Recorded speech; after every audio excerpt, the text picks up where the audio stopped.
we're going to talk about what kind of milks you can and indeed should use for your coffee in the morning. Now, if you're an avid coffee drinker, which I'm sure that you are because you're watching this video, then you must be drinking a milk-based coffee drink at least once or twice a week. And I'm sure that you wonder what kind of milk you should use. Some of your friends or family members must have recommended that you should use buffalo milk. Well, that's exactly what we're going to find out today. Now, we are not going to talk about alternative milks because that requires a video in itself.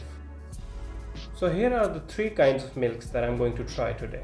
We've got pasteurized milk, ultra high treated milk, which is called U.H.T milk, and we've got a good old buffalo milk. Now this is pure buffalo milk, which I have arranged through many sources, which we buy every day, which is basically what I use every day for my coffee. Now we're going to try and be scientific about it, and what we're going to do is first we will heat them up to exactly 65 degrees and then we're going to taste them. Neat. And after that we'll make a cappuccino with them. So let's go. While we do our preparation, let's talk a little bit about the chemistry of milk. Milk has three basic components: lactose, which is a type of sugar, protein and fat. Now lactose is what makes the milk sweet. This is what introduces that lovely sweet texture in your cappuccino.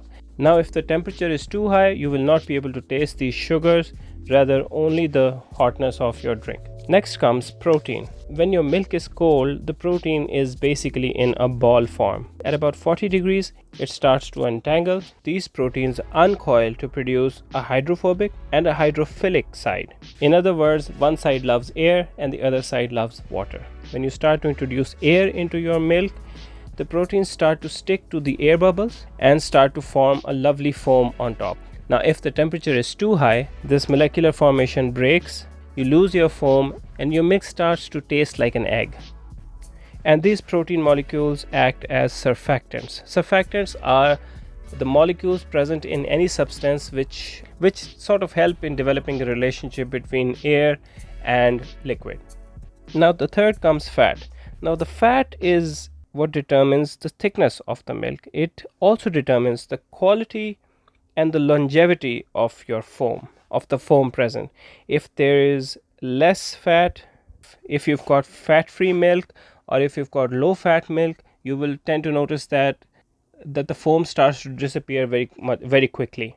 On the other hand, if there is too much fat in your milk, the protein starts to neglect the air and starts to combine with the fat instead. So there has to be a proper balance in all the three things present in milk. In other words, you need whole milk or full fat milk. Okay, now that I have all three milks side by side, the difference in taste is as clear as day and night. And after tasting them side by side, I can easily tell which coffee I'm going to like the best.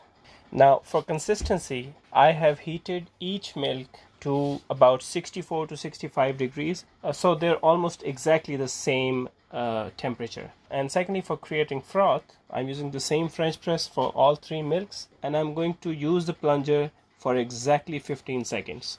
I'm hoping that I'll stay consistent in all three experiments. All three cups have the same measurements, and I'm going to fill 1/3 of them with coffee and the rest is going to be milk and foam. Now I'm sure you can clearly see that the buffalo milk has the best and the most consistent foam. At the second comes the Australian milk that is almost as good as the buffalo milk. And when it came to the U.H.T milk, well, that was just a disaster. The foam evaporated like a mouse runs away from a cat. I gave all three coffees about 5 minutes, and when I checked the foam, the most consistent foam was that of the buffalo milk. On the second number, it was the Australian cow milk, and the U.H.T milk foam was non-existent. Now, when it comes to frothing milk, your results may vary from mine because I'm using a French press, and you might be using a traditional steam one. But when I tasted all three milks in front of me, I realized that buffalo milk had the richest texture. So it probably has the most amount of proteins, most amount of fats, and it was very sweet. So how did you like this little tasting session of ours? If it was of any use to you, do leave me a link in the comment below. And I will see you in the next video. For now, thank you so much for watching, and I hope you have a great day.